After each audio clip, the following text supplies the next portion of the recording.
choose to be optimistic, it feels better. Namaskar, welcome to Next IS. I hope you are doing well. In this video, we will cover major headlines of the Hindu, Indian Express and Press Information Bureau. So without wasting any time, let's start today's discussion. Now, Indian government has launched the 21st livestock census. It is a 5-year initiative to count the country's livestock and it is aimed at shaping policies for sustainable growth in the sector. The census introduces digital advancements including a mobile app for data collection and a web-based monitoring dashboard to ensure accuracy and comprehensiveness. It will also gather data on 15 species excluding poultry and include information on 219 indigenous breeds. And for the first time, it will independently track livestock holding by pastoralists and gender involvement in livestock rearing. Now, Union Ministry of Culture is planning to revive and relaunch the National Mission for Manuscripts, considering the establishment of an autonomous body, which can be called National Manuscripts Authority to aid the preservation of ancient text in India. Currently, National Mission for Manuscripts operates under the Indira Gandhi National Center for Arts, and around 80% of manuscripts in India are privately held, complicating access. Now, future plans discussed included establishing academic chairs in foreign universities, focusing on ancient Indian studies and strategies to prevent the sale of manuscripts abroad. Now, Indian Space Research Organization and Department of Biotechnology have signed an agreement to conduct experiments for India's upcoming indigenous space station, Bharatiya Antariksh Station, which is expected to be operational between 2028 and 2035. Proposed experiments will investigate effects of weightlessness on muscle loss, identify suitable algae for nutrition and food preservation, explore algae processing for jet fuel,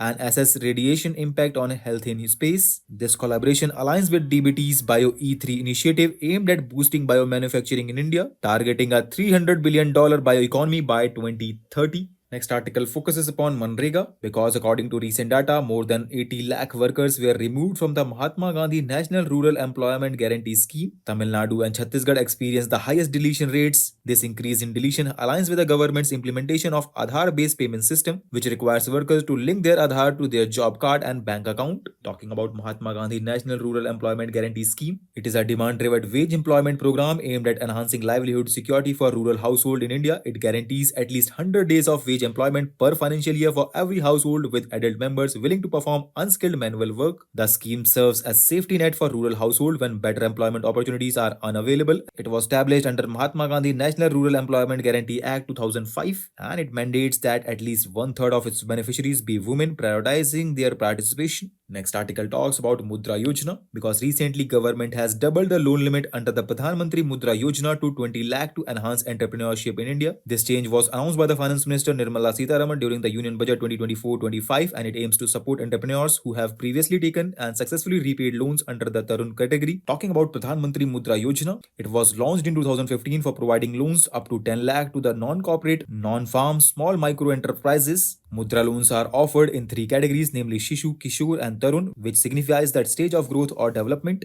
Here Shishu covers loan up to 50,000, Kishore covers loan above 50,000 and up to 5 lakhs, and Tarun covers loan above 5 lakh and up to 10 lakh. And now new Tarun Plus category will be introduced for loan ranging from 10 lakh to 20 lakhs specifically for eligible entrepreneurs. Now India's coking coal imports reached a 6-year high of 29.6 million tons in the first half of the current fiscal year, with significant increase of over 200 in shipments from Russia. The rise in imports aligns with the higher steel production in India.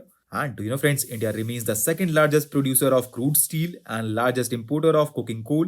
Now, new study from the National History Museum revealed that biodiversity is declining more rapidly within key protected areas than in unprotected regions. The findings suggest that simply designating more areas as protected does not guarantee improved biodiversity outcomes. And key reasons of this decline highlighted here. Here first is many protected areas prioritize certain species rather than entire ecosystem, undermining overall biodiversity. Next is some areas may have been already degraded before their designation as protected, and oil, gas and mining concession threaten protected areas. And increased droughts and wildfire have severely impacted biodiversity in protected areas. The study highlighted the importance of adhering to 30 into 30 commitment, which aims to protect at least 30% of the world's land and oceans by 2030, while also ensuring that existing protections are effectively implemented to preserve ecosystem services.